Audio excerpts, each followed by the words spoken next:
What's going on, guys? Welcome to the Only Football Podcast. Today we're doing something a little bit different. I'm going to be introducing you to a Patriot fan.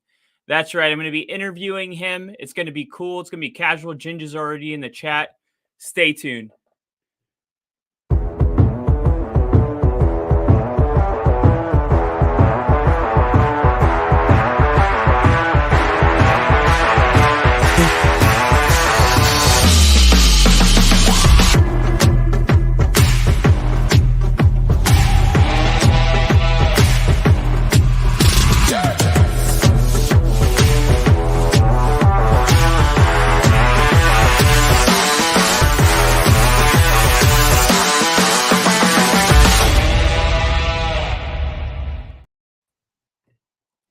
There we go.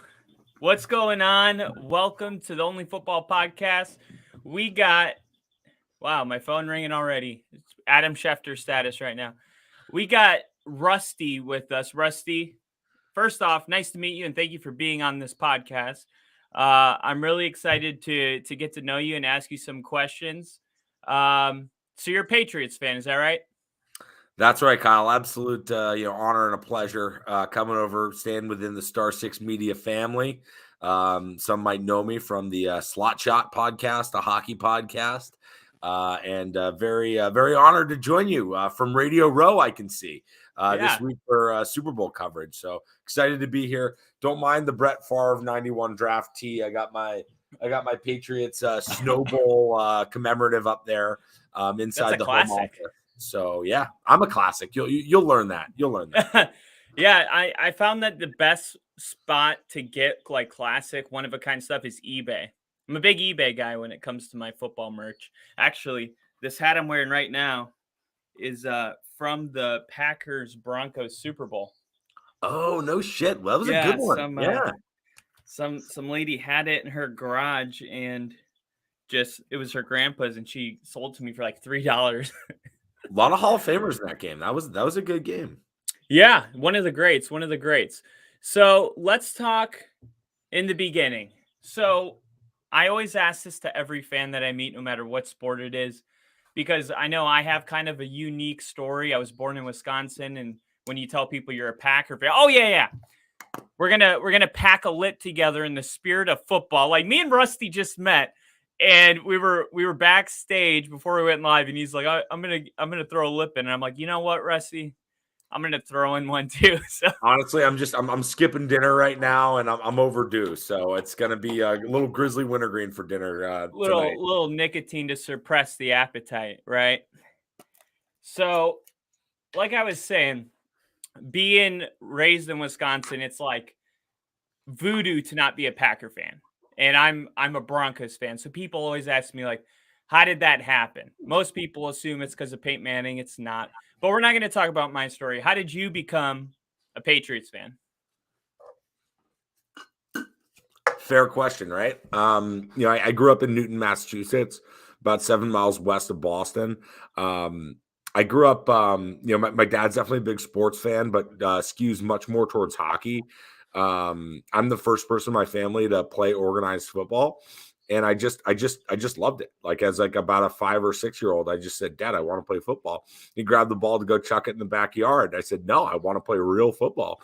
And God bless him, and God bless my parents for supporting it. But they got me into Pop Warner, the next August, and it was really kind of a love affair with the sport ever since. So I played from the earliest year I was able to start Pop Warner, aged about 6, all the way through the end of high school when they realized, a slow, fat Jew is not a great college football middle linebacker. So, yeah, now that you mention it, I don't think I know any slow, fat Jews in the NFL.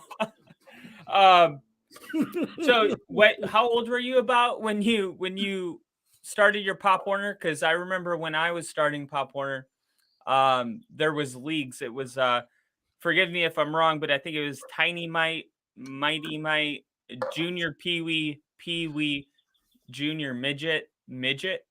So it varies depending on like what state and what program you're in. For me in Massachusetts, we had like A squad, B squad, C squad, D squad, E squad. Okay. Working backwards from like 13, basically, like right up until high school. And it was all based on weight limits. So E squad was, yeah, again, I think everybody in E squad was maybe 7 years old. I think I was 6 years old based on my birthday, like a late summer birthday. But I've been playing August, or I played football from age 6 to 17. Yeah, I was it was like you had to be 70 pounds to play Pee Wee, and all my friends were in the Pee Wee league, and I had to do junior Pee Wee because I was like 69 pounds, which is a good number, right, to land on, but not good to play with your friends. So I was kind of humiliated. I had to go play with all the kids a grade lower. But man, those are good times. Those are Dude, good times. flip side. I was fighting the option to play higher because I was a fat little fuck coming off of And you were just learning too. summer vacation and everything. And I used to have to cut weight like a wrestler, like as a 6, 7, 8, 9 year old. I'd be running laps in a trash bag before the weigh-in, before the season starts, eating nothing but carrots and Jello for days before the weigh-ins to get underweight. So, I was It's one of like the shorter UFC. guys. Yeah, I was one of the shorter guys on the team, but always right up against the weight limit. Things have slightly changed, but not all that much since. But yeah, that was my introduction to really being a diehard football fan.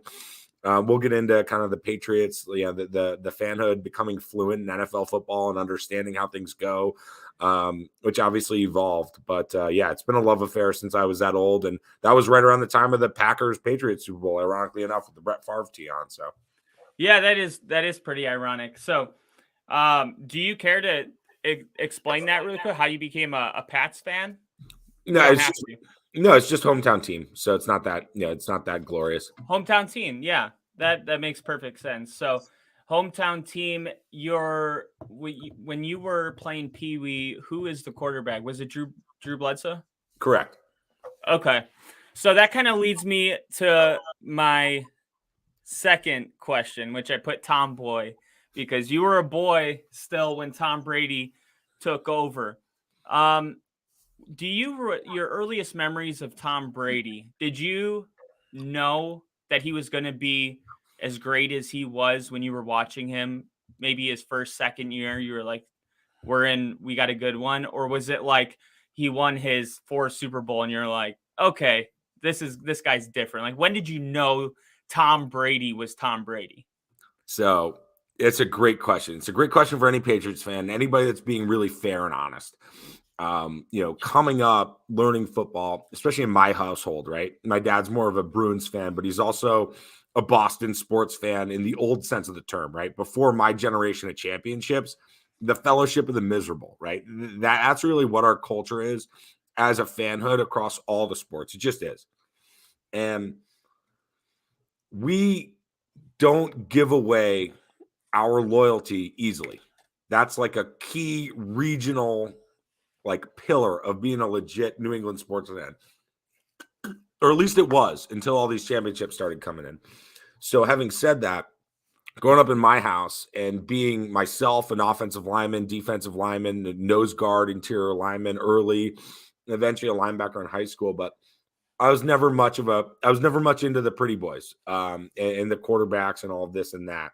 Um, Bledsoe was the man, and he was like part of that kind of QB culture group of the 90s. He wasn't quite Marino, but there was that kind of quarterbacks club thing, right? I think they had a video game, they had TV shows. It was like the Bledsoe, Marino, Elway, some other guys that kind of sprinkled in there. And Bledsoe was like right on the fringe of that. He was a big deal. He was a really big deal. And so when Brady took over, there were portions of the following that were really quick to just jump on the Brady bandwagon and to love, this adorable heartthrob. All the ladies loved him. So charismatic. To be fair, right? At age 10, I didn't really, I watched all the games and I was so fired up, but I didn't really understand schemes and all these details and nuances to our game, football. But I was slow on the Brady adoption bandwagon, right? Like my favorite player was Richard Seymour on that 2001 team. I was all about the defense, all about just the physicality. Laura Malloy was really my first. Curtis Martin was my first like little kid favorite player. that evolved to Laura Malloy as Curtis became a Jet.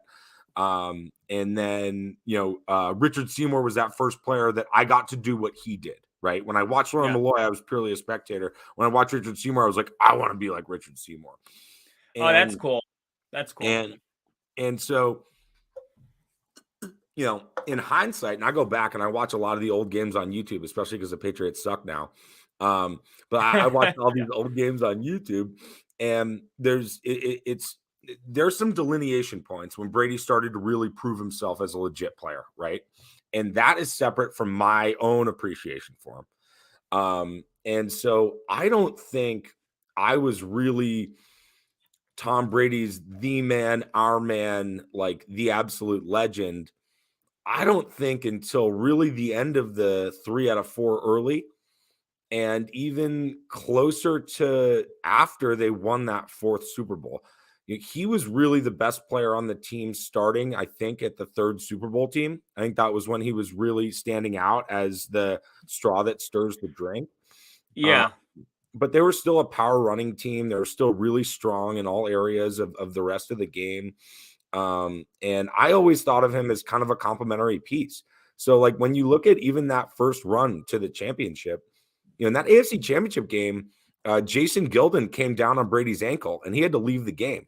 And a lot of people forget Drew Bledsoe actually threw the game-winning touchdown to send them to the Super Bowl. So even in that year, there was debate about was it going to be Drew or was it going to be Tom? And I wasn't really diehard in either direction. I was probably more of a Drew guy, to be honest with you. Obviously, he had that great drive at the end of the game to bring the championship home that became really his calling card. But I don't think I was on the Brady bandwagon until late 04, maybe even 05 or 06, when he was really the guy. We were running a spread offense and everything went through him. Yeah, I kind of appreciate the honesty, because there's probably a lot of people that would be like, with a guy like Tom, like, yeah, I always knew Tom Brady. And you mentioned some of the, actually really quick, I just want to hit some of these comments. Jinja, Jinja's a Colts fan. He said, man, I really dislike the Patriots for obvious reasons, but I'll give him a shot. And then he goes, what's up, Rusty? Looks like Rusty's been blazing or burning cigs. My kind of guy already. So, Ginger's an awesome dude that's been following this channel really closely. But you mentioned the defense, and I think that's also one of the knocks on Tom Brady. Not a knock, but when you get into the Manning versus Brady debates, a lot of the times it kind of always, well, Tom Brady had a top 10 defense for a lot of those years, and Manning didn't. And the only time Manning did have a top 10 defense, he took his team to Super Bowls. And so it's interesting to hear your perspective as a fan that is like, yeah, Tom Brady, I didn't really know he was, I think you said, the straw stirring the pot. You were focused on the defense, and they did have a really good defense. You had Ty Law, right? Ty Law was a shutdown corner. He was kind of a big guy for a corner. He wasn't like a skinny, lengthy guy. I don't remember him that way. I remember him being kind of big. Very stout. Ty's about 5'11", but always over 200. In his prime, he was playing at a mean lean, like sort of 200 pounds, physical, but great, like hip fluidity, and ultimately find enough speed to cover even the fastest guys.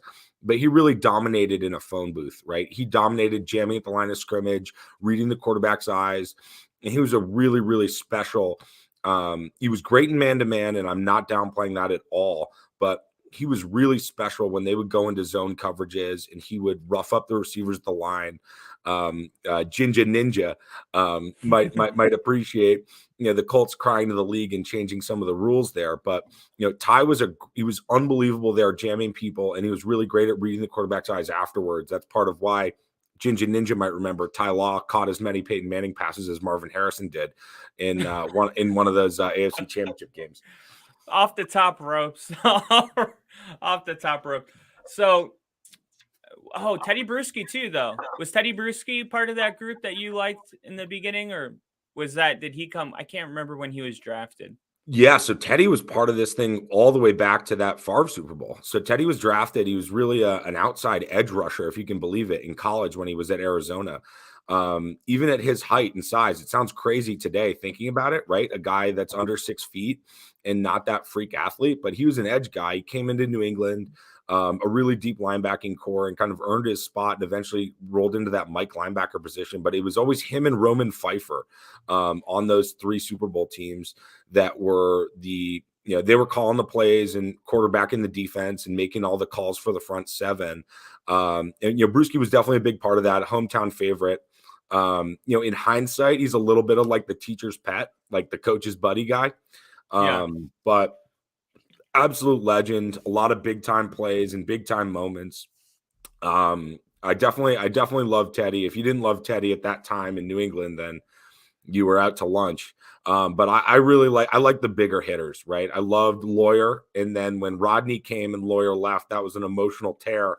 But as soon as Rodney started playing every week, it was pretty quick for me to appreciate the heavy hitting safety again in that era, that position, right? The John Lynch's, the Laura Ed Malloy, the Reed. Rodney Harrison, not Ed Reed, because I think Ed's style of play is a little different. A little later. Oh, Well, just the Ed, style. well, Ed's a little bit more, right? Ed's most dangerous as that kind of free Elusive. safety, right? And you don't Yeah. know where he's going to be, and he's reading the quarterback's eyes at the second level. Like Palomalu. Exactly. Palomar was like the next gen of that, right? So like Laura Malloy and Rodney they're really almost like front seven safeties that played on.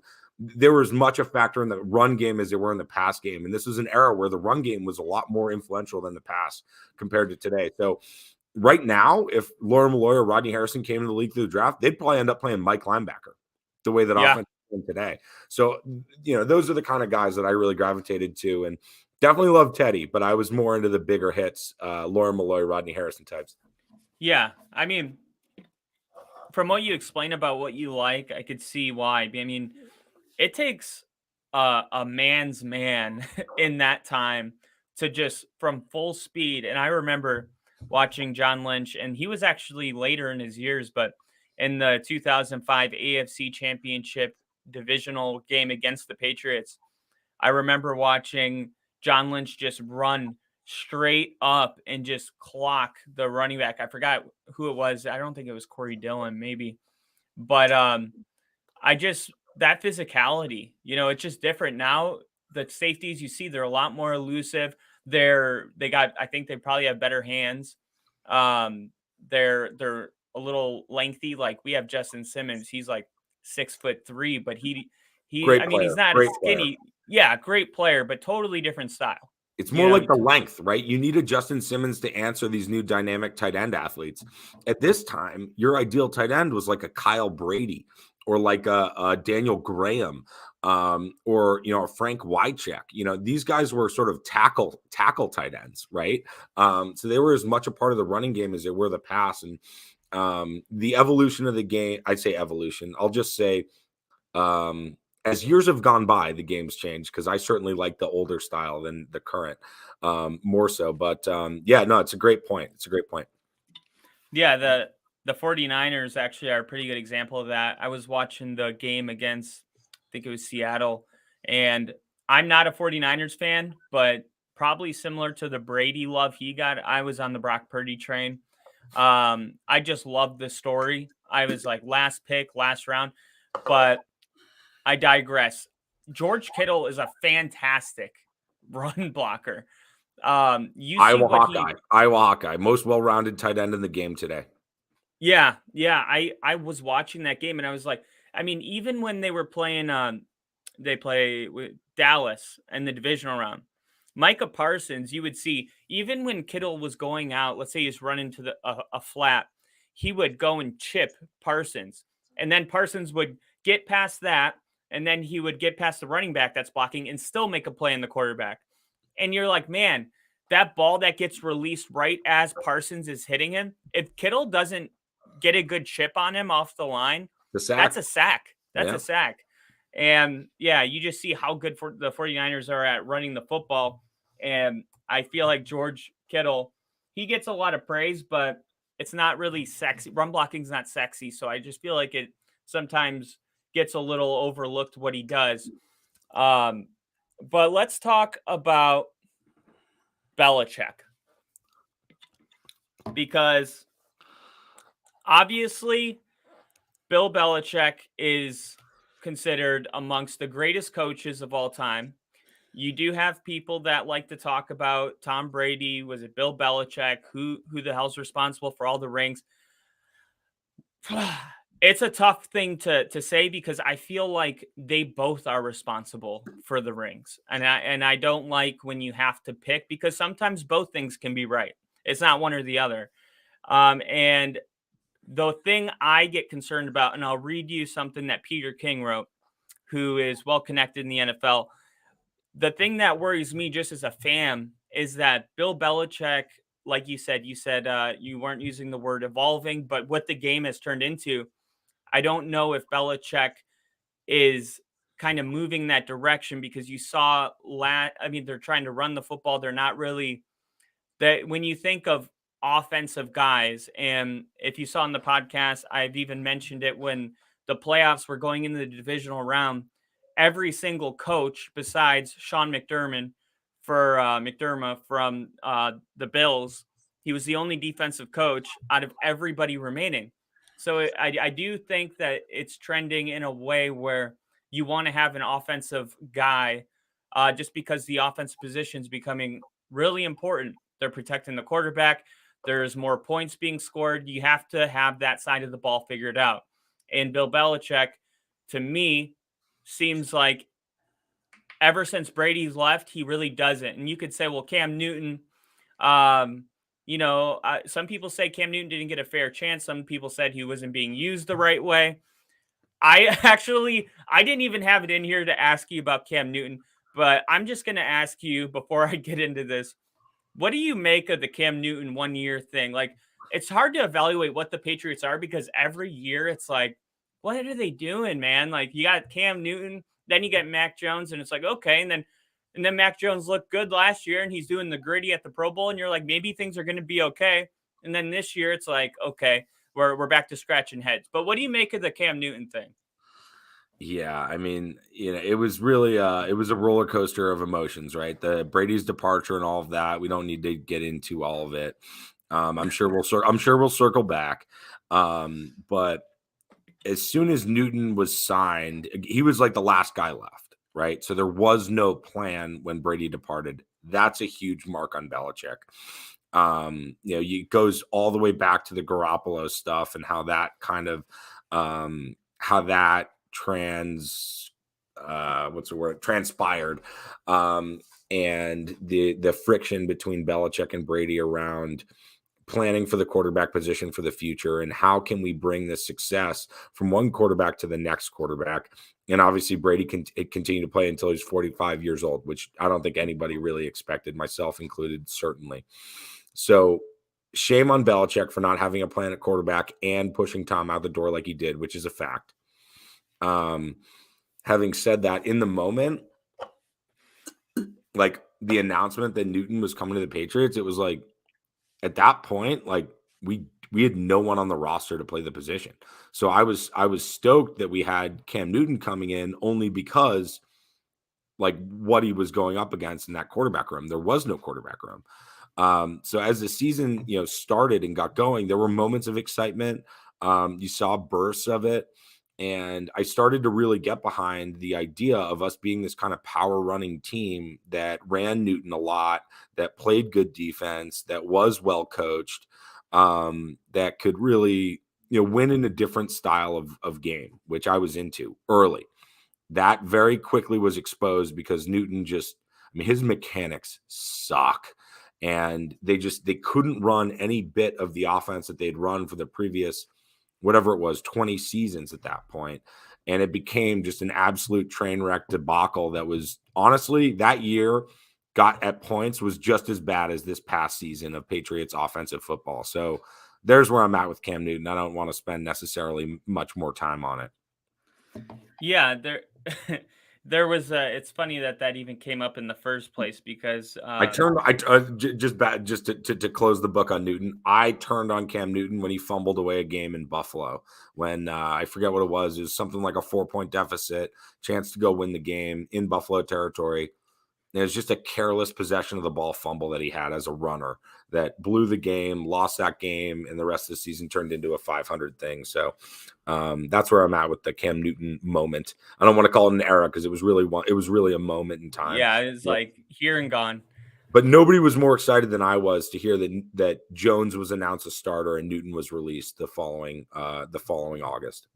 Yeah, that felt like the right decision, especially considering how Mac Jones played in the preseason.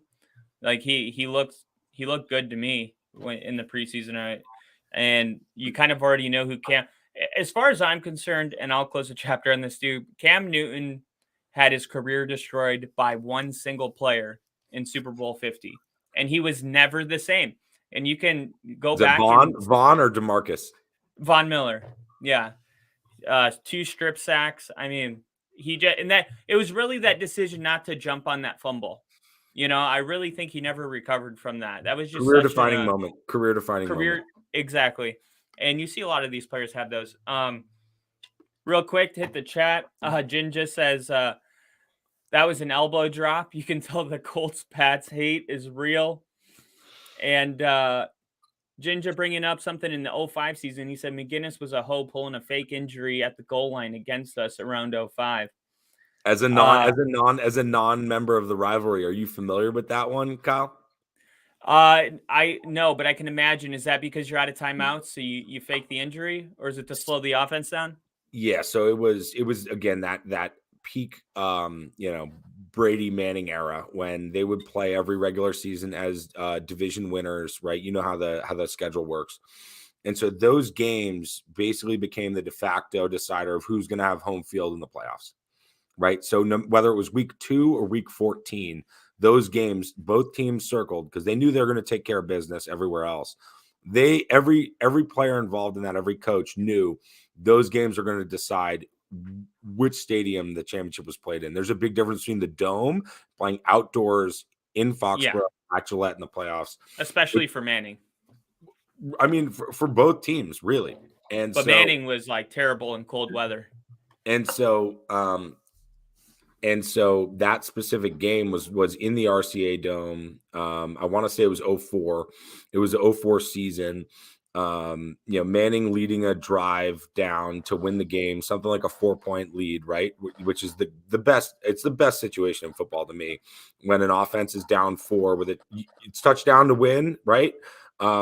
Or you can't score a touchdown, you lose. It's down to that final drive. And in this situation, McGinnis did fake an injury to slow things down. He was holding his leg, pretending he cramped or whatever. And then the final play of the game, they were at the 1-yard line. The Colts were with that 4-point deficit. And they hand off to Edgerrin James. Willie McGinnis comes flying off the edge, tackles him in the backfield, stuffs him at the 1-yard line. Patriots win. And then McGinnis gets up and sprints down the field with a 1 in the air at full speed and reveals obviously that he's not injured. So it was a kind of an iconic moment of all of that, but it ended up leading to an AFC championship game in Foxborough that the Pats won and went on to win their 3rd Super Bowl in 4 years. So I enjoyed that, Ginger Ninja. Thanks for bringing it up. Yeah, and it's probably the reason that they charge a timeout now. And one other reminder on Willie McGinnis is that many forget he is the NFL's all-time leader in playoff sacks. Yeah, that is something I wouldn't have won on an NFL trivia at all. I would have probably said probably the Green Bay Reggie White or Bruce Smith or yeah. But it's Willie. Wow. All right, well, this is what Peter King said. He said, I've started to wonder, and I emphasize started, whether Bill Belichick, who needs 21 wins to break Don Shula's all-time record for coaching victories, will get them in New England. King buried deep in his 10 Things I Think section. He followed up with more thoughts on the Patriots-Bills game last season, and he said, I think Robert Kraft, who's 81, will enter his 30th year of the Patriots ownership in 2023. He's not saying that they're gonna go into a rebuild deliberately, but he's been looking at the shit show on the Patriots offensive staff, wondering why Belichick left the offense so wanting this year. And anyway, he said, I can't see anything weird happening this year, the one that just ended. but I have my antenna up about the Patriots for 2023. So that kind of aligns pretty well with what I was thinking before I read this article. Is this something, just the overall climate of Patriots Nation or whatever you guys call yourself? Is this kind of the feel around what you're feeling and hearing? Is that Belichick? There has to be results this year. Yeah, I mean, I've been a fire Belichick guy for a couple years now. Wow. Over the course of the evolving dynasty, he started to suck up and control more and more and more power in the organization. So it started, you had Scott Pioli, who again is a really close friend of Bill. I think he's married to one of Bill's daughters. Scott Pioli was the guy basically playing GM. Bill started to consolidate more and more of that power over the years. And it got to the point where Bill's, at least the last 6-7 years, is the head of football operations, and everything goes through him. And something that's very interesting about the way that Bill Belichick runs the organization, it goes back to all of his roots and his experience on coaching staffs that spans over 40 years. He knows that the job of a head coach in the NFL is usually a very temporary one. And there's a lot of mistrust that's natural to that position when you're as well schooled in it as he is. So he's maintained a very kind of secretive culture around the team that I think is no surprise to any, third party. But he's very secretive about his coaching staff, about coaching turnover, about responsibilities within the organization. Who's the offensive coordinator? Who's the defensive coordinator? Where's the money really going? How much does Belichick make? How much do the Why is players his make? son on the staff? Who manages the cap? Who manages this? Who does the draft? Who's in charge of scouting? Does he listen to his scouts, or does he end up overruling scouts and picking guys in the draft that he has a good connection with their college coach? And there's a track record there of a lot of mistakes that have really bit the roster in the ass. And no decision's been bigger than the one to run Brady out of town. And so you put the totality of that all together, and you look at the I say the performance of the football operation since Brady was driven out of it. And it's been nothing but average. Yeah, drafting has been below average easily. And I still think Bill Belichick is the best in-game coach in the league. And I think that there's still a pretty decent margin there. But you look at the teams that are having consistent success, save for this past season and injuries and everything with McVay. But you got McVay. You got Kyle Shanahan playing in conference championships every year. And you look across the league, Andy Reid, right? Another offensive-minded guy. And obviously Mahomes is a huge part of that. But my point is, this formula of, Führer Bill, like running the show, has been really a very average or below average operation. And this past season, the decision to use Patricia and Judge on offense, two guys that other teams are paying the salary for, who have no experience doing offense. I mean, it's not a second guess, because everybody was questioning it when it happened, and it ended up being just as bad as everybody expected. So that was a huge catastrophe. What gives me a little bit of hope right now, I do think Belichick's on the hot seat. My view of this has evolved a little bit in the last few weeks, but it's basically, we just hired Bill O'Brien to be offensive coordinator. And the idea is that Bill O'Brien will basically be in charge of the offense the same way that McDaniels was, which means, he's not one of these coaches that puts his head in the play sheet. When the Patriots have been successful, he's had an effective defensive coordinator, an effective offensive coordinator, and he's been involved in helping and advising on all the critical situations around both sides of the ball. In the absence of that kind of leadership from the coaching staff, he's been spread too thin. And like a lot of the marginal things that the Patriots stood out for so long, because you had Brady and the offense, you had consistency, it allowed Belichick to spend his expertise on the margins. And as that evaporated, driving Brady out, Belichick's been spread too thin, and they've been really sucking on the margins. They were a terrible special teams team last year. I think they had 3 punts blocked. They allowed 3 kicker punt return touchdowns. And they lost games that they would have been in the playoffs despite this horrible offense. if they just had a reasonable operation around the coaching of it. So I'm hoping that adding Bill O'Brien to run the offense will allow Bill to get back into what he's so great at, which is managing the game, designing the game plans, and really focusing on those edge moments, those little marginal things that we see every week in the NFL is the difference between winning and losing. Yeah. Wait, when you said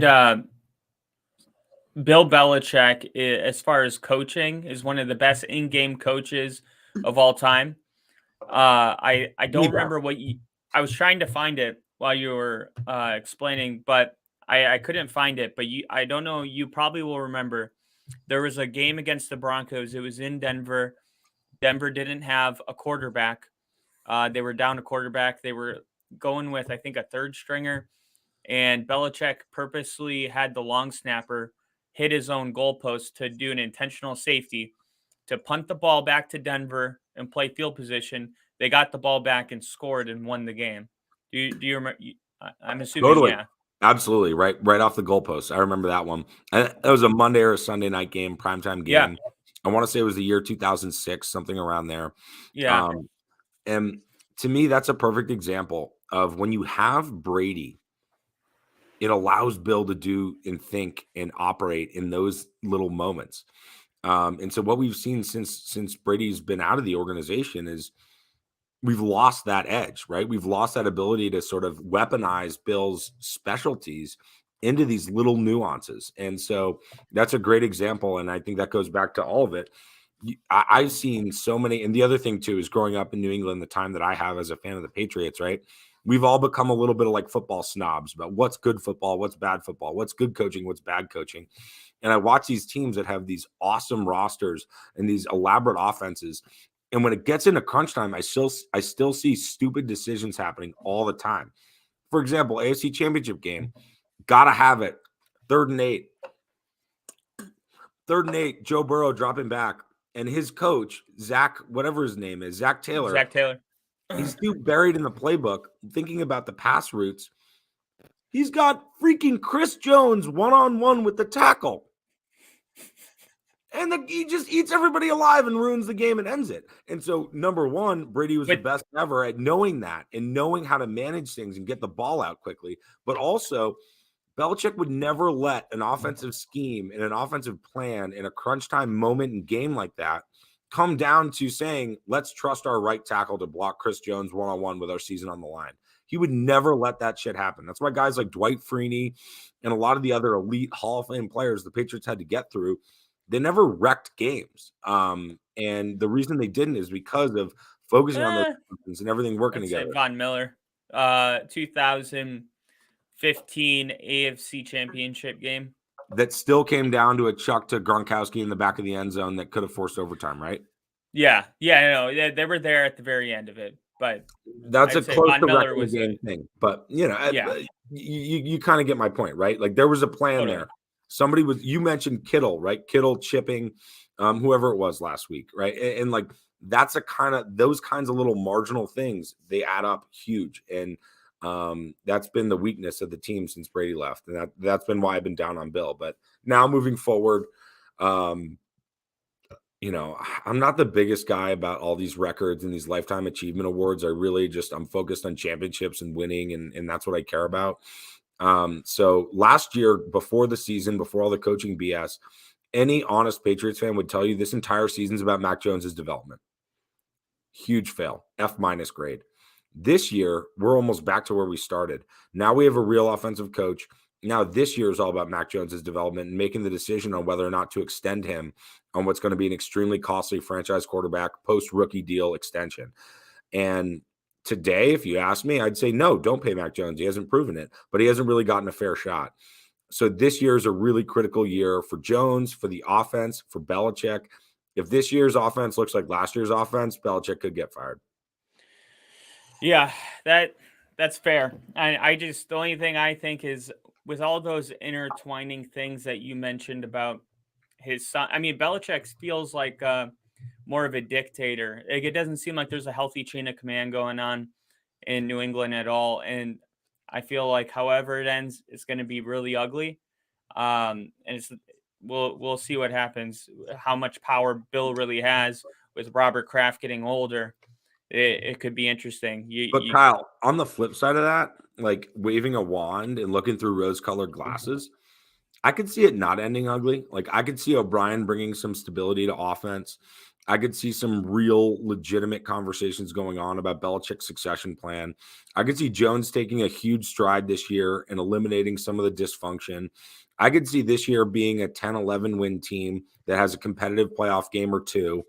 And I could see them building something again so that Bill has an opportunity to, win 10-11 games the next 2 years, beat Shula, and leave the Patriots in a better position than he met them in. And that's something that legacy-wise, he's always been very conscious of, going from that Parcells thing. He still has a little kink about him, about the way that Parcells left organizations, where he really wants to be on the better side of that. And there's still an opportunity to do that. I don't want to say I'm very skeptical, but I'm naturally very skeptical. In this scenario, I kind of see it 50-50. It could just suck and fizzle out in a really negative way. But I do see a light there where it's possible this is a competitive team that challenges Buffalo and gets back near and around the AFC Championship game between now and the end of Belichick, which I think is, in the best of times, 3 years from now, something like that. Yeah, and my brother owns a bar in Miami, and it's kind of like a saying that you could apply to anything in life, but you always want to leave something better than you found it, like no matter what it is. And I didn't realize that was so important to Bill. That kind of does change some of the dynamics. Bill, welcome to the podcast. I see you in the chat here. He actually said, unless you're the Steelers, they keep head coaches until they wear out. Mike Tomlin has never had, and then Jinja. Mike Tomlin has never had a losing season. That's impressive as hell. Very impressive. Don't disagree with that one bit. Kudos to Tomlin, even though I think he's talking about in-game coaching and situational coaching and everything that I say is good about Bill. In a lot of scenarios, Tomlin's just in over his skis on that stuff. Not the tactician, but you can't knock his consistency, and that's a huge credit to him. Yeah, and it's almost it's a good and a bad thing. I mean, it's like pick your poison. Would you rather be 10-7 or 9-8 every year and win one Super Bowl every 20 years, or have, like the Rams have like 10 terrible seasons and win a Super Bowl and just have these high peaks and these, big falls? People say, I talked to Rick about it, and he said, look, if we could just win one Super Bowl, I don't care if we're shit again. And I kind of used to say that too, but being a guy that hasn't been to the playoffs since Super Bowl 50, the longest team to ever miss the playoffs after winning a Super Bowl, I changed my mind. I would rather play even one playoff game. I'd rather have, meaningful football in December and January. And that's something that Mike Tomlin's been able to do, and Bill Belichick for the most part. And you said that you could see with your wand that there's a chance that the Patriots could win 10 or 11 games next season. And you said a playoff game or two. I'm not trying to make you say they're going to go to 2, but I do think we have to address the Mac Jones. So Mac Jones, obviously a really good year, a really bad year. He had 1,000 passing yards less about, let's see, he had 2,997.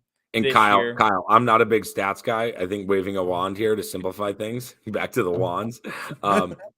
Good rookie year, right? Shit second year.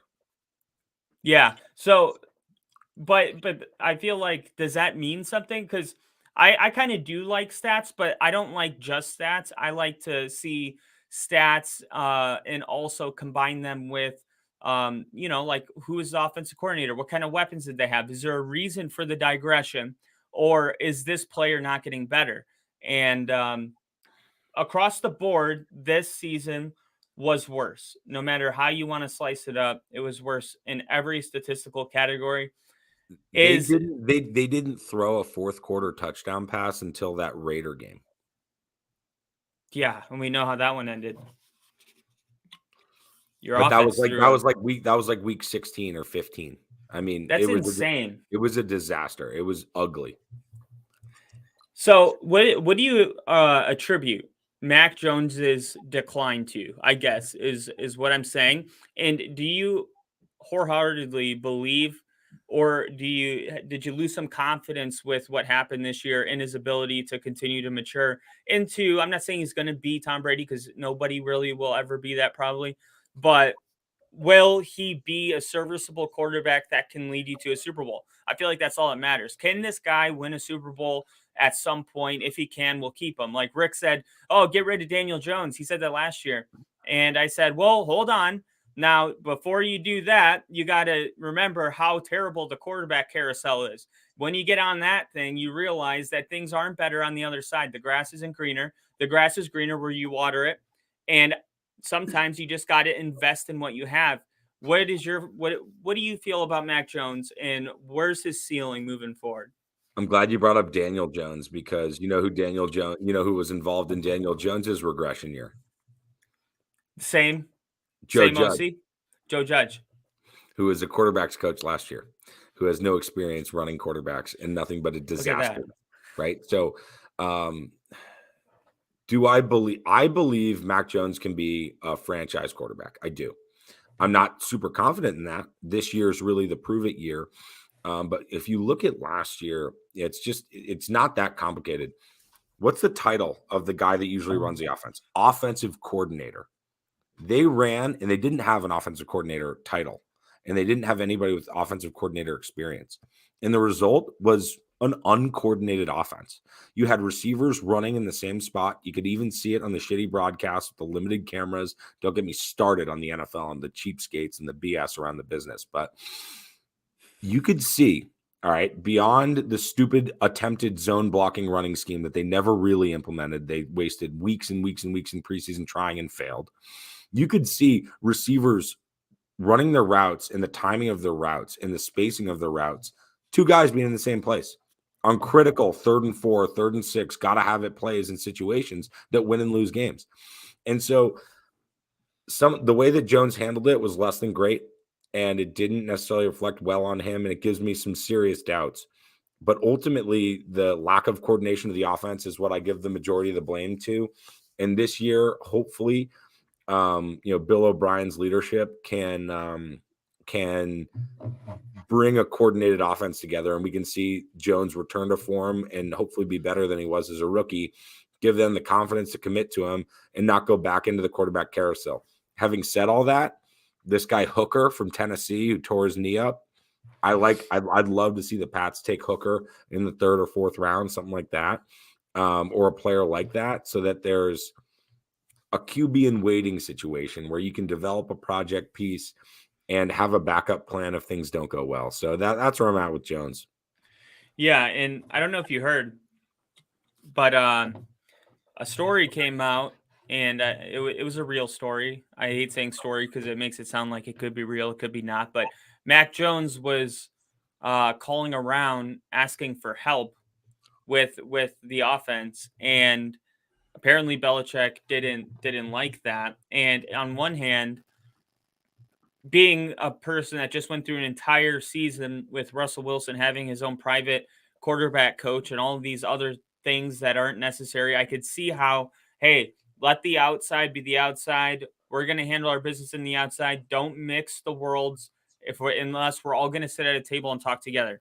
So I understand that side of it. But at the same time, you can hardly get mad at a young quarterback that knows, hey, this is a broken system. My future's on the line. I'm going to be judged off of what I do this year. Like even myself, talking about his digression and saying his stats, people around the world are doing that. He wants a fair shot at this. It's probably his dream and he wants to do it, and it wasn't working. And he knew from playing in Alabama with Nick Saban what it takes probably to have a successful offense, and this isn't it. And he was trying to get help, and Belichick didn't like that. Like what's your opinion on that? And do you think that he was in the right trying to, exercise some resources outside the building? Yeah, no, and Kyle, we had our first conversation today, right? So I don't know you extremely well, but I know that in my career away from podcasting, I've got a network of people that are mentors and experienced people that I trust, that I've been in the trenches with before, that have contributed to my development. And if I'm struggling in a professional setting, you're damn right I'm going to ask for advice, and I'm going to go to really I'm going to exhaust my resources to help my development, and with the end goal of helping my current team and helping what I'm trying to do. So I thought of it in that sense. I didn't think of it as such a betrayal effort. And to me, it speaks to Jones's commitment to really being the best player and the best teammate he can be. Yeah. One thing about Jones that I have unwavering confidence in is the guys in the room love him. His teammates really love him. His teammates are behind him. I think there were moments this year where he got into his fit. His nickname, I don't know if you know this on a national level, but locally, his nickname's McEnroe. Because he grew up playing tennis, and he's got a little bit of that sort of fit and fury to him. But I think at the end of the day, his intentions are true. The practices, especially at the NFL level, especially in a regime like Belichick's, that might be a major no-no. But I think it just speaks to the overall dysfunction, distrust, and lack of effectiveness on the offensive side of the Patriots last year, that Jones deserves some, he deserves some criticism for, without a doubt. However, I really ultimately go back to the football operation, and there's only one person that's in charge of that, and that's Bill Belichick. So that's pretty much where I'm at on that whole episode. But overall, I mean, it's, the cards are on the table. This is the make it or break it season. Yeah, and I totally agree with that. Here we got Bill's comment. He said, "My man, Kyle had my back and he didn't even know me back then." Oh, he's not. So Bill's a Giants fan, so he loves when we bring up Daniel Jones, and he's happy that I had Daniel Jones's back, because we're living in a time, Bill and Rusty, where you see these quarterbacks get drafted in dysfunction, and then they're supposed to produce, and then in 2 years they draft another one. And it's not a coincidence to me that quarterbacks that get drafted in better scenarios are better, right? Why was Denver, no matter who they drafted, they couldn't get it right for so long? I mean, yes, they're probably picking the wrong guys. That's part of it. But there's another part of it where who knows what Mitch Trubisky would have been if he was drafted in a better, Mike Tomlin. Look at God, I'm drawing a blank. Quarterback for the Steelers right now. Kenny Pickett. Kenny Pickett. Thank you. Look at, I mean, it's not flashy, but if you watch the Thursday night game that happened at the end of this, I think it was the last week of the season when he led his team on a touchdown drive to close the game. You saw that and you're like, this is a guy that can lead his team in the future. I have all my faith in Kenny Pickett. And look at that, drafted to a functional organization. And some of these guys, I just don't think they get a fair shot. And it's, it's like the butterfly effect. It's really interesting to me to see, like, hey, maybe in another time, in another place, in another uniform, you would have been somebody special and never got that chance. And I'm so glad you haven't used the Z word so far as we've been talking about Mac Jones's future, because I think there are a lot of fake football fans that don't really get it. That really went that really went nuts about, oh, Mac Jones sucks. Mac Jones. But you mentioned, right, when you pick a quarterback and you start to move in that direction and then you bail, it's more often than not, almost every time, you spiral into this musical chairs of quarterbacks, coaches, coordinators, quarterbacks, coaches, and it's a disaster. And so, as a Patriots fan, right, we've had just the most ridiculous run ever that'll never be replicated. And so we don't have a point of reference for that, but I try to stay pretty grounded. I try to look around the league, especially in this post-Brady era where we really are just 1 out of 32 again. Let's not be so quick to shit on Mac Jones. Let's give him a chance with an operational offense. Let's see what it looks like this year. If he falls on his face and, he's short arming throws to the sideline, getting pick six, he's not figuring out how to take a sack and punt, he's fumbling, he's being careless with the ball, he's making the wrong reads. If that starts to happen, then all right, he's not the guy. We can move on. Let's not give him the farm in a contract, because that's what it's going to cost to take him. However, let's do everything in our power to make him successful, because we don't want to be one of those teams looking for a quarterback in the draft every year, because you could be looking for decades. Yeah, and there's only a handful. And honestly, depending on what year you are, some of them get a little overrated just because there's not many options. And like I don't think Bryce Young is going to develop into a good quarterback because we've seen small guys take that role as a quarterback, but Bryce Young is like a toothpick, extremely skinny, really small. I don't think he's going to be able to stay healthy, but that's a whole nother sidebar. And I think overall, though, just as an outsider that just met you, Rusty, I think that you're looking at all this like extremely well. Not that that means anything coming from me, but I just think like I can't. There, if somebody wanted to debate you on anything you said, I think they would be hard pressed to argue with anything that you said because you got your heart into it, but you're also really logical about everything you said. And let's extend that to the cornerback position because the Patriots might have to address this, right? They're going to have some free agents happening this season, primarily Jonathan Jones. Um, him coming back makes sense, but if he wants to be paid like a true number one corner, I don't think it does. But he's definitely a piece that the Patriots can build off of if they can settle at the right dollar amount. And I put a list of the cornerbacks that are going to be free agents. James Bradbury came to mind from Philadelphia. He's the only player that earned a second team All Pro on this list. He had 3 picks in over 1,000 snaps. I know you don't like stats, but he he allowed a 46% completion percentage, which was 4th best in the league. And then there's some other names: Cam Sutton from Pittsburgh, Jay Muldean from Tampa, Patrick Peterson is one. He's a little older, but you saw that he still got ball left in him, and he could lead a young group potentially. I thought he looked good in Minnesota, especially how bad that defense was. I thought he was actually one of the bright spots. And I know he's old, but he had a good season. Jonathan Jones is actually on this list because he's a free agent. What do you think do you think it's more of a draft thing? Do you think they need to go out and get one of these free agents like a James Bradley or a Bradbury or a Patrick Peterson? What do you think that they have to do because their cornerback room's in trouble? I think it's a good point. Their cornerback room is not strong. There are a lot of needs on the team right now, and the offseason's young. But if going a little bit back in the kind of time portal, and we talked a little bit about how the game's changed over the years, but those early teams, right, anchored by Ty Law. Ty Law ended up being hurt on that 3rd Super Bowl. He didn't play in that postseason. They had to scrap things together, but they had a really, really experienced group, and obviously they had that guy wearing number 12 that is Superman.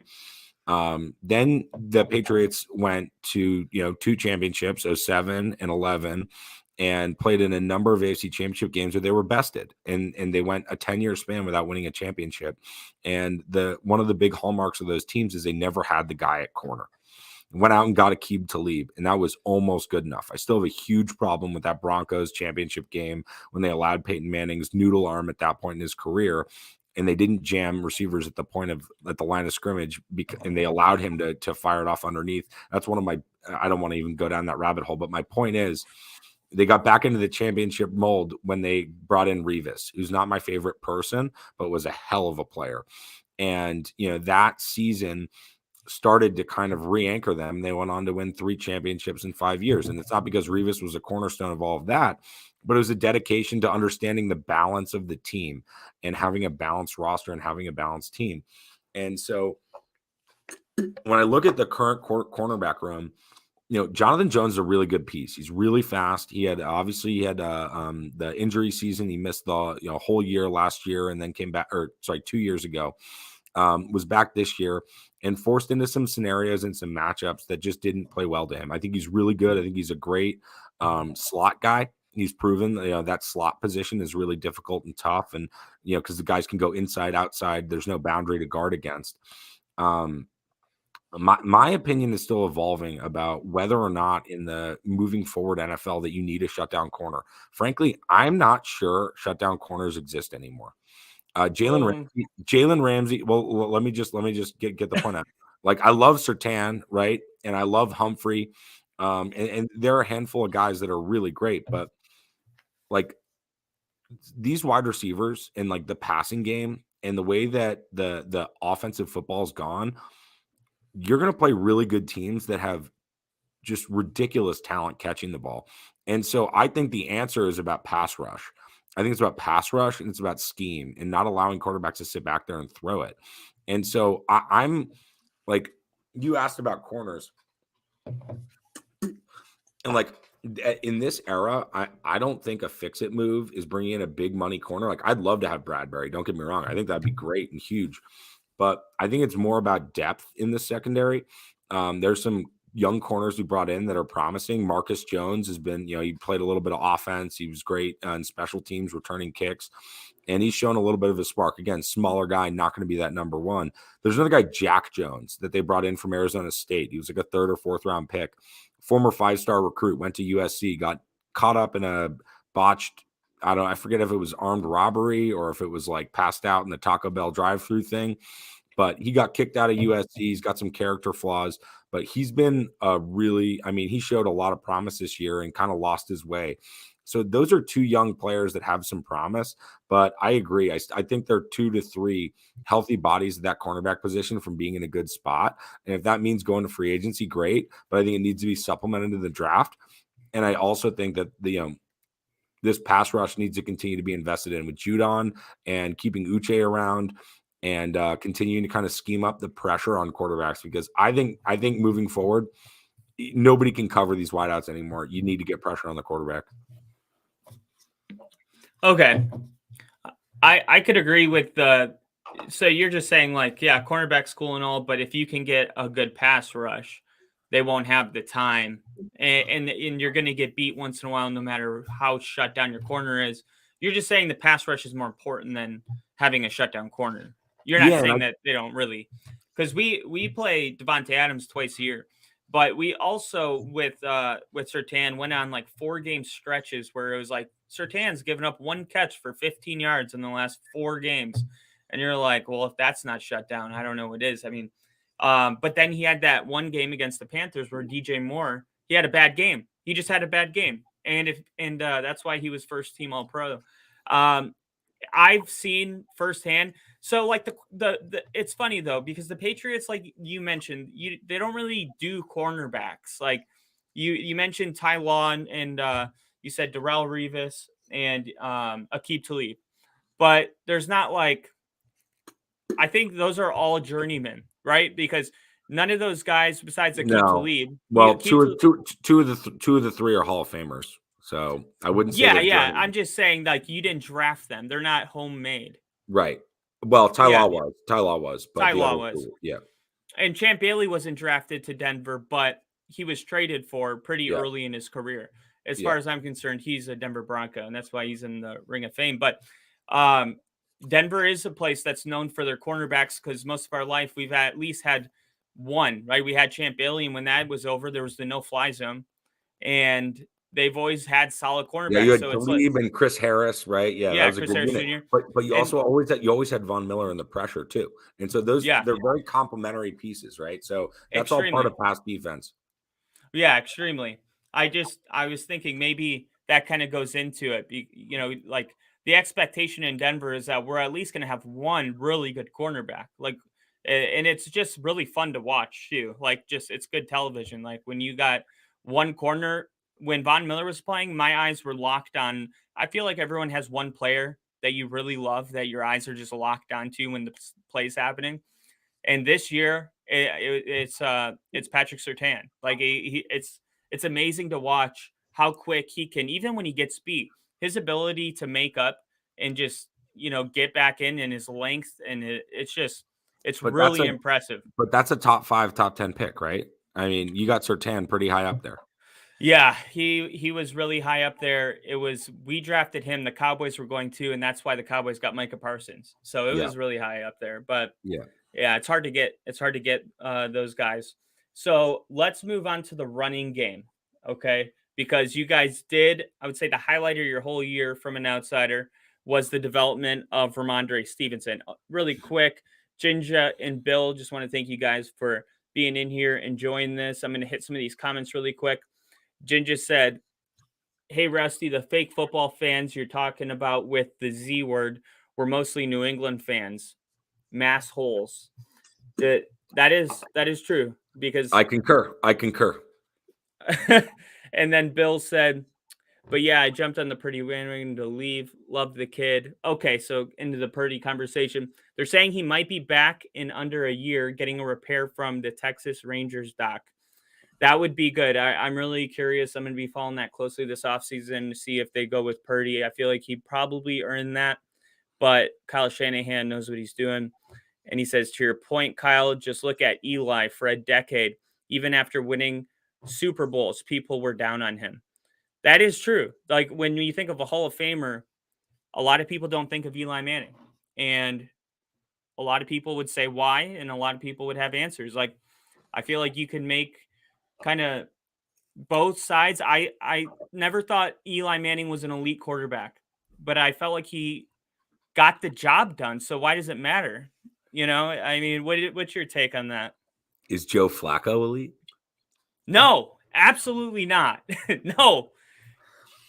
But Joe Flacco was elite in 2 consecutive postseasons. Joe Flacco carried the Ravens right into Foxborough in 2011 and put the ball in Lee Evans' hands to win the game. They had a chance to tie it with a field goal and force overtime. But before that field goal attempt, he put the ball in Lee Evans' hands to win the game. And Lee Evans couldn't hold on to it. Sterling Moore, I think, stripped it away. And then Cundiff blew the kick, and the Patriots went on to lose to Eli Manning. But the next year, Flacco was perfect, and he won a championship with a championship-ready team. And so my point about all of that is I wanted to give a tip to my Ravens buddies about is Flacco elite. But this goes back to our earlier point about that quarterback carousel. And Jones is never going to be Mahomes. He's never going to be an MVP guy. But I do think he can be a functional, operational quarterback. And I believe that with a team around him, just like Eli had good teams around him. They had that great defensive front. They had a balanced run pass game. They had a lot of good players in that roster, and it was a well-coached team. Same with those Ravens teams. So my point is, let's go with that model. Let's try to have a good 1-53. I think Jones is good enough to win, but we'll see it this year. Yeah, after you said that that catch that was dropped, I was going to say the worst play of my life was the 2012 AFC divisional round in Denver when Joe Flacco, 3rd and 14, backed up. We have a 7-point lead. Jacoby Jones and the famous Joe Flacco like going like this. And that was the one and only year that I didn't watch any more postseason football. I was that one hurt. Like to I this respect day, the burn. I respect the spite. Yeah, and they went on to win the Super Bowl. In a weird way, you feel better. You're like, well, we lost probably Hail Mary to the Super Bowl winning. Hey, we'll be in the Super Bowl next year. That's what that means to me. And you got there, right? Yeah, and got our asses completely kicked. All right, so let's talk about Ramondre Stevenson, because Ramondre Stevenson was a really big deal this year, but it seemed like the rest of the Patriots offense wasn't playing up to his level. And I did get some stuff in here. Don't worry. It's not stats. It's not pulling up. It doesn't matter. I just basically was going to talk about how Ramondre Stevenson had the Patriots had fewer than 100 rushing yards more times than any other team. And Ramondre Stevenson had, okay, now it's pulling up. I was like, okay, so Ramondre Stevenson was responsible for 27% of the Patriots' yards. That's a significant amount. He 279 carries. That means nothing. But the Patriots went through a 6-game stretch. That's what I'm talking about in the middle of the season where they averaged fewer than 4 yards per carry. They didn't crack 100 rushing yards as a team in 9 games. They didn't block too well for Stevenson, who made 68.7% of his 1,040 yards after contact and averaged 3.4 yards after contact, which you could look at this 2 ways. One, Ramondre Stevenson has a very high ceiling. If they can do better. But the thing is no weapons, no real passing threat. Like you said, the mediocre zone scheme shit they were trying to do didn't work, and they just would stuff the box and stop Ramondre Stevenson, and he still got 1,000 yards. And I think there's a difference between having a good running game and having a good running back. And I think right now you guys have a good running back. I concur. Stevenson, again, you mentioned some stats, and honestly, I suck at fantasy. I came in last place, and I get so much shit. And any of my buddies that listen to this might get some, jokes in my problem. But the running back position, right? So I don't want to shit on Ramondre because he's the man. He works his ass off. He had that crazy mental hiccup in that Raider game, but he plays so hard. He runs so hard. He's a bull to bring down. He's got great ball skills, but going back to like our conversation, it's all kind of a little bit circular and kind of tied into it. The game of football is changing year after year after year. The bell cow running back, the Eddie Georges, the Jamal Lewises, the Clinton Portises, like those guys don't exist anymore. You need to have a couple of guys in the backfield that can run the ball. You need to have a couple of guys that can catch the ball. And going to your point, right? You have a good running back. You don't have a good running game. I'll take a good running game over a good running back 15 times out of 10. And I want the investment this offseason to be in the offensive line. And I want to get a running back off the scrap heap late in the draft. Guy I really like is this Ibrahim, who played at Minnesota, who's projected to go like formerly known as day 2, now known as day 3, but like 4th, 5th, 6th round. That kind of guy that can spell Ramondre. Like, I think Ramondre is going to be your money down short yardage guy.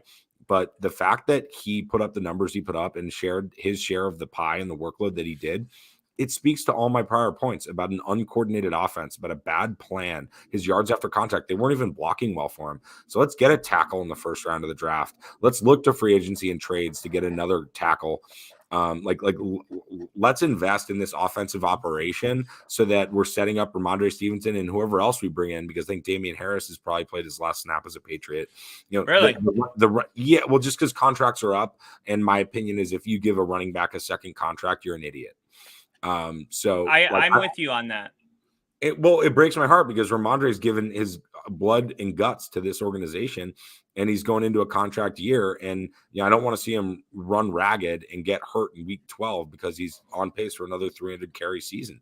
So, I don't want to necessarily, I'm not ready to re-sign him, tomorrow and spend all this money on running back. That's not what you do, but let's spend on the running game and let's organize the running game. So that's where I'm at with all of that. And hats off to Ramondre. I think he's a tremendous player, and the heart that he showed, he just seems like a great guy. He's one of the guys I really root for. Yeah. When you said he needs somebody, you're looking for that balance, the quick, fast guy, the guy that catches. I thought of Tony Pollard and Ezekiel Elliott. Like you got Zeke, who's going to be, and I think Ramondre Stevenson is playing better than Zeke. I don't think that's much of an argument, but the dual threat that they pose, and you saw the 49ers had that too when they brought in Christian McCaffrey. So while we're talking about backfields and you're asking about the Patriots running game, my two big it's really three things I need them to address in the running back room. We need a spell. We need a spell to Ramondre.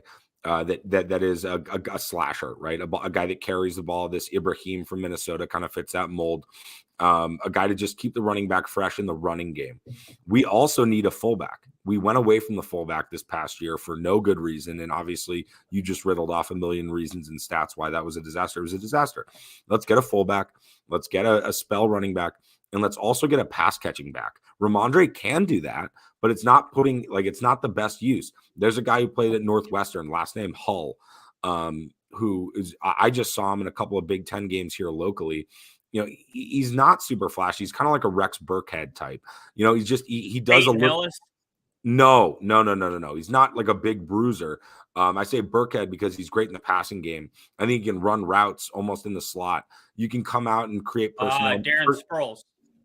Somewhere between Sproles and Sproles was just so elite. I don't want to say that this kid's going to be a Sproles, but something like that, right? Where you can come out and the game on offense, right? It's about the scheme, but it's about the personnel groupings. How many different looks, how multiple can you be when you break the huddle and you have the personnel and you get to the line of scrimmage? Allow Mac Jones to use his mind. That's supposed to be his best characteristic.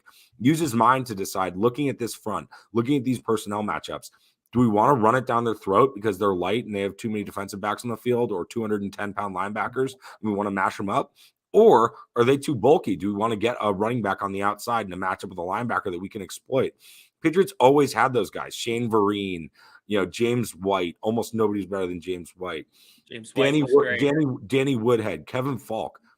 they always had these guys, and they don't have that. So we need a pass catcher, we need a spell, and we need a fullback. That is so true. It's something I didn't even think about, but the Patriots have always been known for that. They've always been known for having a guy like that. They the Patriots never had like a Tyreek. Well, they had Randy Moss that one year when he threw No 50 championships. touchdowns. No championships. Yeah, 16-0 though. But when I think of like the New England Patriots, I think of a bunch of white slot receivers, to be honest. I think of Edelman. I think of Wes Walker. I think of uh, starts with the A. I can't pronounce it right now. Amendola. Danny Amendola, playoff Danny, Amendola. and not even playing the race card, right? Troy Brown, black dude, but played the exact same role. He was Brady's go-to guy in those early years. Deion Branch, right? Those kinds of Yeah. guys, like a multi, like it's having a diversity of skill sets and a diversity of options. What made like the Brady operation so effective was that it allowed Brady to make the right decisions because he had so many options to go to. He could exploit the mismatches. And I'm not saying Jones is Brady, but I think the path to success with a guy like Jones that's not Mahomes, that's not Burrow, that's not Fields, that doesn't have this like dynamic, like him factor. It's got to be a dynamic brain factor that finds a mismatch, that has like being multiple, right? They used to talk about being multiple and being able to get different matchups from your personnel groupings. There's been none of that the last few years since Brady left. And I'm hoping that, from the top of the organization right down to, Mac Jones making the calls and getting them in the right looks, that there's a return to that in offense in New England. Yeah. And real quick, just to hit this chat. Bill said, I had to be a Colts Bronco fan whenever we weren't playing them because Peyton was family. That just shows you how close the fan base is to Eli. So to a Giants fan, Peyton was family. And I know that was reciprocal too for Colts and Broncos fans cheering for the Giants, especially when you saw Peyton on the bus ride to the airport or whatever after a game. If his son or if his brother was playing Sunday Night Football, he would like request the game so he could watch his brother play. And it's just cool. And if you saw our episode last week, we talked a little bit about the mother of the Kelsey mother flipping the coin. That I think that would be really cool. Honestly, I'm one of the people that bought into it because me and my brother are really close. I couldn't imagine playing with him in a Super Bowl. It's like a dream come true, and it's also like a super heartwarming story. But that is that was just I just brought that up because of this comment, Bill. No, my brother's probably my best friend too. But if he and I were in a Super Bowl on opposite sides of the field, I think that we'd probably both get ejected. Yeah, and you probably would both not want your mom to flip the coin. All right. So that was kind of my Patriot questions. Now I don't have anything written down here, but I'm just gonna ask you some questions about the league here, about the Super Bowl, and then we're also going into our NFL awards. I'll start with that. So let's see. There's Coach of the Year, there's Rookie of the Year, there's MVP. Let's just hit those three. So who's your Coach of the Year? Mine's Kyle Shanahan. I'll just put that out there. Sure. No, I appreciate that. I think Shanahan, he's Purdy, right? Mr. Irrelevant. That's just purely unbelievable to be able to plug in a player at that position. And it's like, it goes back to, and I think Kyle Shanahan, very good coach. And, he's also, he loves himself. Nobody loves you. You want to know how good of a coach Kyle Shanahan is? Just ask him.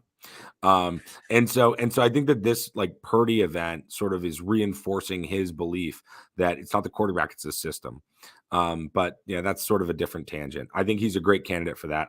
I would probably give it to Daboll because of the team overachieving and the way that those guys played for him and what they got out of Daniel Jones. And I don't think anybody expected the Giants to win more than 6 or 7 games. And the fact that they were competitive all year, won a lot of close games. Obviously they got stomped by the Eagles 3 times, but I don't think that bashes it. I would give it to Dayball for turning things around, and I just think he deserves a ton of credit for bringing a culture change that often doesn't yield results and being able to do both of those in his first year. Yeah, no, I agree, and so does the chat. Bill, he's saying Shanahan with all those weapons, LOL. But it's not like you don't already know my answer. Dabble for Bill, of course, as a Giants fan.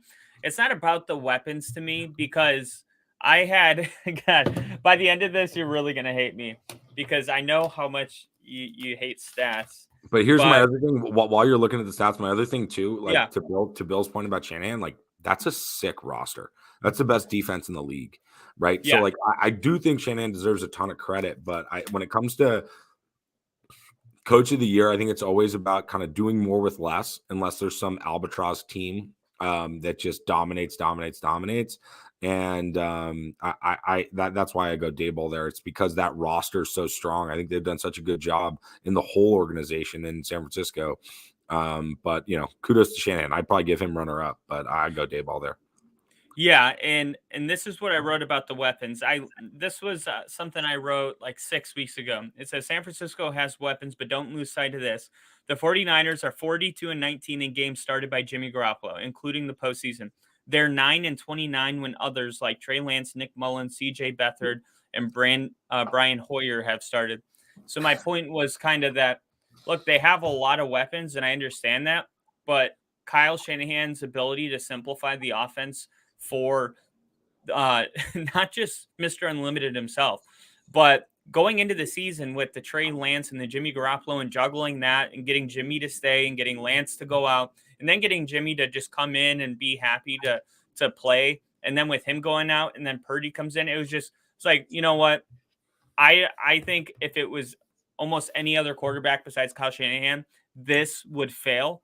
And that was my kind of reason for going that way. It was like I understand, and I'm right there. Like if Dabble wins, I won't be like, oh, Shanahan should have won. Can It's I? just one of those where it's like pick whoever you want. So I respect the Shanahan pick, but let me just throw this one dagger in his back before we turn the page on the topic. Yeah. I think Kyle Shanahan's proven everything that he can prove up until his ability to win the big games. And I think the reason that his teams struggle in the big games is because he's so obsessed with himself and he's so obsessed with his scheme and he's so obsessed with his play sheets and his offense and the elaborate things that they do. You get into crunch time and he's so buried in the play sheet that he loses track of core situations. They were in that game. They were in that game against the Eagles, right? Down to Josh Johnson, right? And there's a situation there. I think it's a 14-7 game. There's a minute 40 left before half, and Yes. they're about to get the ball. And Shanahan is stuck in his play sheet thinking about what kind of thing he's going to draw up so that Johnson can just drop the ball and let his players play and let his scheme be the genius. He's losing track of the big picture, which is what I think Belichick's so good at doing when he's got the right coaching structure around him, which is take a deep breath. We're in this game. We're down 7. Let's manage the clock. Let's get to halftime. And let's play the second half of football and stay alive. Instead, Shanahan's out there running a spread with a guy that hasn't gotten a single rep. He probably joined the team about 4 or 5 weeks ago. He's been on 15 different NFL teams over 12 years, right? He's not the guy. So let's just take a fucking deep breath and let's get to halftime and let's let our league leading defense keep us in the game. Give us a chance to maybe win on a mistake that the Eagles make. Like coaches don't win games, they lose them, right? That's like an old Belichick maxim. And I think in that situation, he lost the game for his team. I'm not saying they would have beat the Eagles, but I'm saying the formula, like the game script, once Purdy was done, the game script for them to win is figuring out a way to run the ball, hanging around on defense, and winning a big splash turnover play somewhere in the game. Doesn't have to be you and your genius offense, Kyle. And I just think he gets so caught up in that, and that's why they lose the big ones. And a lot of people forget he was the OC on that Atlanta team that blew the 28-3 lead. So Yeah. again, he's got a lot of experience doing that. And so like coach of the year, great. Regular season, great. But I think Kyle Shanahan's legacy will be his ability to either grow or not grow beyond what he is today, which is a very smart offensive coach. Well, first off, I totally agree with you because when we were live streaming that game, I said when the ball was being kicked off to the 49ers, like, let's just get to halftime. We don't got to do anything. Like, don't go out. It's Josh Johnson. Like, you're not going to go down and drive and kick a field goal and feel good about yourself. You will feel good about yourself if you get to halftime and you're down 7. That's how you can feel good about yourself. And last week when they played the Cowboys, they got the ball in that same scenario and they decided to run the clock all the way out and then try to convert the third down. So if they didn't get it, they would give the Cowboys no time to get a drive of their own. So they're conservative with Brock Purdy the week before, but then with Josh Johnson, they're going to let it all air out. I don't get it. I didn't understand it either. But I will say to the system stuff, Kyle Shanahan, I think that's why Brock Purdy thrives so much, is because it's hard to get Trey Lance to just do the system stuff when he wants to make plays with his leg and do, extend the plays. Now it's like, okay, so the play Stay didn't on work. schedule, right? Stay on Yeah. schedule, they say, right? The timing of the scheme and all the bullshit, right? Yeah. So Plug I think Brock Purdy was perfect for that because he was like, look, I'm a young guy. I'm just going to do whatever you tell me to do. And it showed like Kyle Shanahan knows what he's doing, but I do think you have to have those moments where you're not a robot, right? You have to have a human side of you that's like, okay, let's think about this practically. And yeah, you're right. He didn't have the ability to do that in a big game, and it was really shocking because I just watched him do it the week before. And then Bill said, he said, I do see those points. They're valid on Shanahan. Coaches don't win games, they lose them. Not running beast mode in the Super Bowl against the Malcolm Butler. Yep. Yeah, that is wow. I didn't even realize you're a Patriots fan. So I mean, you must love that. But man, we could go in a whole thing about that. Let's go to the offensive player of the year. So not the MVP, just offensive player of the year. I think it's got to be Jefferson. Yeah. Yeah. Not much more to say. I mean, I agree. MVP. I mean, I got Jalen Hurts. Just put that out there. Yeah, my problem with choosing Hurts is they didn't play every game. So I know, but I don't think it. No, I mean, I affected the think team. yeah, I mean, I think that's a valid pick. To be honest, I'm not big on these kinds of regular season award stuff. I'll just say Mahomes to be opposite, and that sets up a Super Bowl conversation, perhaps. Yeah, no, it does, and it's funny because me and Rick, we always say like we're not gonna be like, we're not Sports Center, we're not ESPN. We don't set up anything. We just argue with each other or we agree. I would say 90% of the time, me and Rick agree, and we don't like purposely take opposite sides or anything like that. But this is one we naturally disagreed on. He was like, no, Mahomes, the numbers, and I was like, you just can't underestimate what Jalen Hurts has done. Like, Sirianni is not the guy that has transformed the culture of the Eagles. It's Jalen Hurts. And Jalen Hurts. I don't. Well, even Sirianni agrees. I mean, they asked him about that. Yeah. Like he said in the NFC he's Championship. He's a leader, right? And he leads. And but he said he's just along for the ride. That's what Sirianni said. He's like, look, these guys are amazing. I'm just kind of along for the ride. And I really think when you look at Jalen Hurts, I thought he was slept on in the offseason. Yeah. That's why I picked in our preseason. I said the Eagles are going to be very good and Jalen Hurts will be an MVP candidate. And everyone was shocked. And I don't know why, because the media wasn't covering him like they cover Patrick Mahomes. I don't know. Yeah, I did actually catch your guys' media debate about the media coverage and this and that. And I think it's just it's a difference, I think, in how we kind of cover and think about the league. It's like MVP. It's like, who's the player that their team would have been most screwed without? You had that great drive from Chad Henne when Mahomes hurt his ankle that says, oh, maybe they could have been the Brock Purdy's, right? If Mahomes went down. Yeah, but that's true. But like realistically speaking, like, I think it's kind of splitting hairs, and I'm not that into it because you look at MVPs and most MVPs end up losing the Super Bowl or losing at some point along the way. There were a million years when Peyton Manning was the MVP. I'm not going to fight you on that, but who do I want in the big spot? I want the team and the other alternatives that end up breaking through. So I think it's just a kind of a difference in how we look at this, but I don't know. I don't have a lot of passion to debate on MVP, to be honest with you. Well, Bill makes up a good point. He said most important to the team, Tua, because without him, they collapse. But I get you as well as Minshew. That I think there could be a lot of people that are up, but I do think as far as like the league's concerned, usually the guy that wins it, if you don't win a playoff game, you have to be a number one seed or something of that nature. Um, but I agree with that. Most valuable to their team is what the award should be. It shouldn't be the most popular. It should be like, hey, what's the domino that if that falls, the whole franchise is screwed? And to me, And my I don't. thing, I get your point with Hurts, right? He took them Yeah, from being what would probably be a 10-7, 9 and and 8 team yeah, and to Minshew being the went wagon that 0-3. they've been, But with Mahomes, it's like, well, they stripped away Tyreek Hill. So now he's got this diversity of options. I was talking about the Brady years where you had a lot of guys that could do a little thing, but none of them were the big studs. He's got Kelsey, which it still shocks me. No teams decide to shut down Travis Kelsey. I don't get that. But like, I just think he did. Yeah, I think his performances consistently and just like doing more with less this year.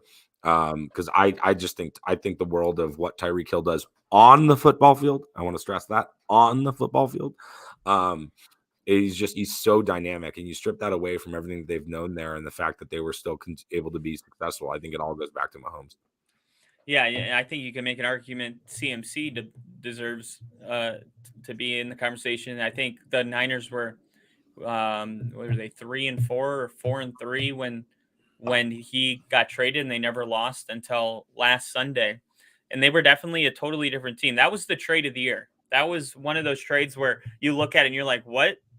He got traded for a third and a couple of second day picks. It was like, why? I've got a well, because he's a running back and he's got a big contract. But I get it. He's kind of more like an everything guy, right? He's Yeah. more like Debo He's Samuel different. than he is like Ramondre Stevenson, right? Yeah. Um, but no, I had a thought there, but I lost it. Well, it'll probably come back because I'm going to ask you now. We talked about them too. Who do you have winning the Super Bowl? I'm gonna reserve my pick for Rick. I know he would hate it if I told everybody without him Sure. here, but I would love to hear what you have to say about this game that I think is going to be, I would say, a high scoring Super Bowl if I had to make a guess. So you're betting me over. Okay. I put a bet in today, Eagles by 14 and by 14. I think it's going to be a blowout. I think the Eagles are going to be, I think they're going to beat this shit out of Mahomes. I don't think that Chiefs offensive line can hang with that Philly front. I think that Philly is going to be able to not let Travis Kelsey bail them out on every 3rd and 6, 3rd and 4. I think that Mahomes is limited mobility with the ankle, and obviously he's still unbelievable. And like, that's not like he's going to be bad, but like I've seen it with the best ever. Like when Brady's in a position where the rest of the team's getting their asses kicked, like he can't save you. And I think that that's what's going to happen on Sunday. I've got, AJ Brown, 2 touchdowns and an Eagles win. I don't think anybody in that Chiefs secondary can cover him. I think there's just too many one-on-one mismatches for the Eagles that the Chiefs don't have. I think that the Eagles, even if things don't go great in the air, they can go back to the run. And I think that they can probably run on this front. I think the Eagles are going to be smart enough not to let Chris Jones wreck this game like the Bengals let him wreck the AFC Championship. I just think that the Eagles are going to apply pressure and be all over Mahomes in ways that are really going to suffocate that offense. And I look at the other side and have tremendous respect for Spagnuolo, but I just don't think they have the horses. And I really trust and believe in that Eagles offensive line. And it's the offensive line getting Hurts involved in the run game, the multitude of weapons, and then you combine that with the way that their defense gets after the quarterback. I see every edge but quarterback. I see Eagles. And I see the healthiest we're going to have seen Jalen Hurts in a while. And this is the last game of the year, right? You're not saving it for anything. So getting him involved running, I just don't think that I don't think that Kansas City is going to be able to stop the Eagles. And the Eagles are going to be beating the hell out of Patrick. Yeah. Like I said, I'll just add to some of the matchup stuff.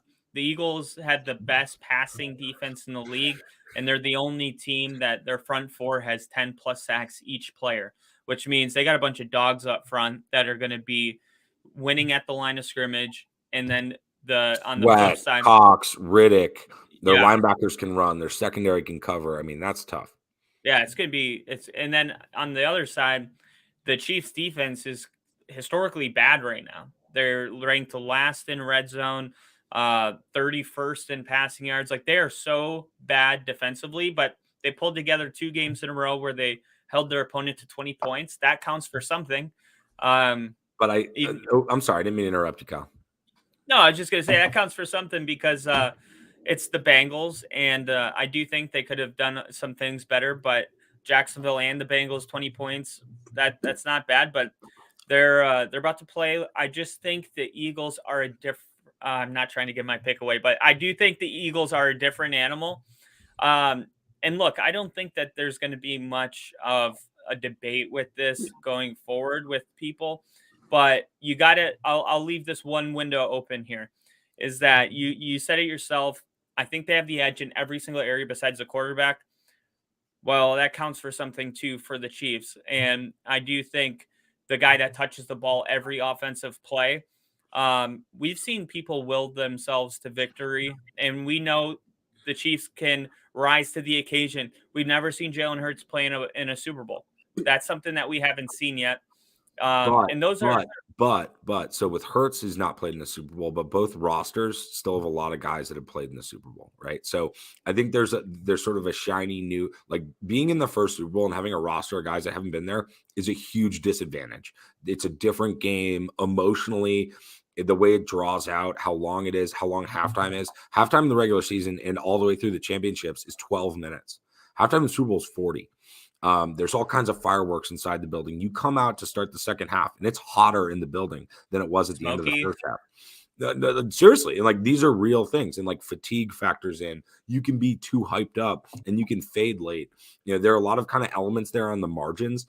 I just don't think we're going to get in there, and I also think that in key situations, I still don't have faith in Andy Reid. He's obviously a tremendous offensive coach and all of that stuff. But the same things I was saying about Shanahan getting caught in his play sheet, I think Reid falls for that too. And he's obviously got Mahomes to bail him out and to make the best out of everything. And it's a really dynamic duo. But I think at the end of the day, Reid is going to get a little sort of scheme happy when he needs a score.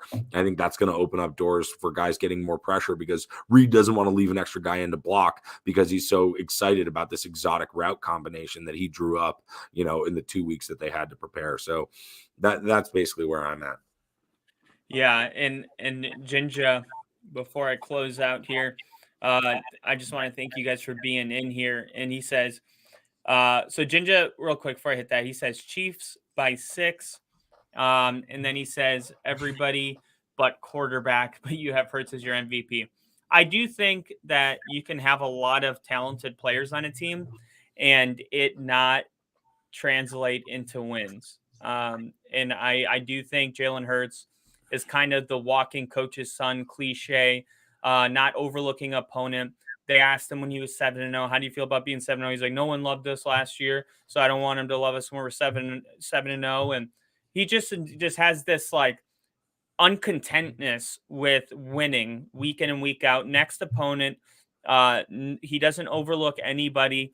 All the stuff you want to see out of a quarterback, Jalen Hurts embodies. And I do think you can't put a price tag on that. And I think what the Chiefs have Patrick Mahomes, like they know who they are as an organization. They've dominated the NFL.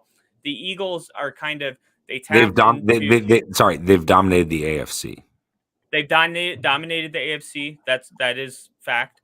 Maybe not the NFL, but what Jalen Hurts did for the Eagles is, I think, something similar that Mahomes did. And we'll find out what happens here. But I just don't think just because Hurts has a better all-around team and both teams are still in the Super Bowl, because I also don't even think the best team in the AFC made it to the Super Bowl. So, there's that. So So I would much rather saw the Bengals in this game, to be honest. I agree with you. I've got a quick shout out for Ginger Ninja. I mean, what a handle. I mean, that's a great alias. Ginger Ninja. It looks like he's a ginger himself. So I appreciate it. Now to his point, right? Every edge quarterback, but you have Hurts as your MVP. There's a difference between saying Hurts should win MVP and saying Hurts is a better player than Mahomes, right? MVP is not who's the best player. It's who was the most, whatever. And it looks at their season retrospectively. So I think anybody who says anybody at quarterback's better than Mahomes is either very biased or an idiot. And then the other point too on this, just to wrap it up, is Kansas City had chances to choke out the Bengals and they didn't, right? They gave Burrow chance after chance after chance to go win that game. They almost did.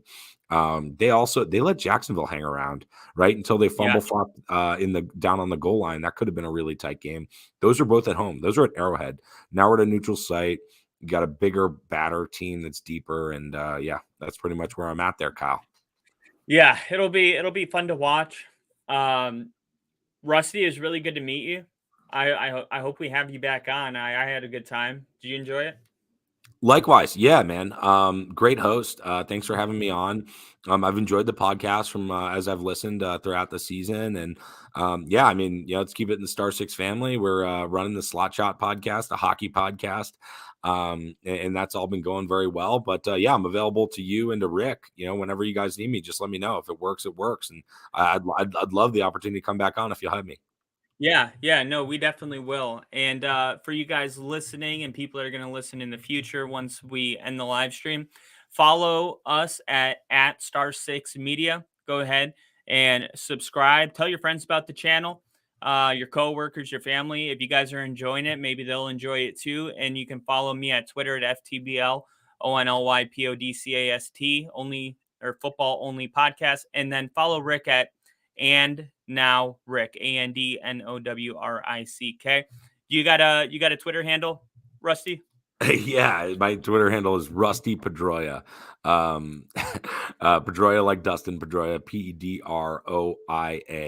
PEDROIA. Rusty like Rusty. So at Rusty Pedroia, and you can find me on the Slot Shot podcast and within the Star Six Media family. I think it's all running on all the socials. So, all right, man. Well, it's been a pleasure, and I'll see you next time.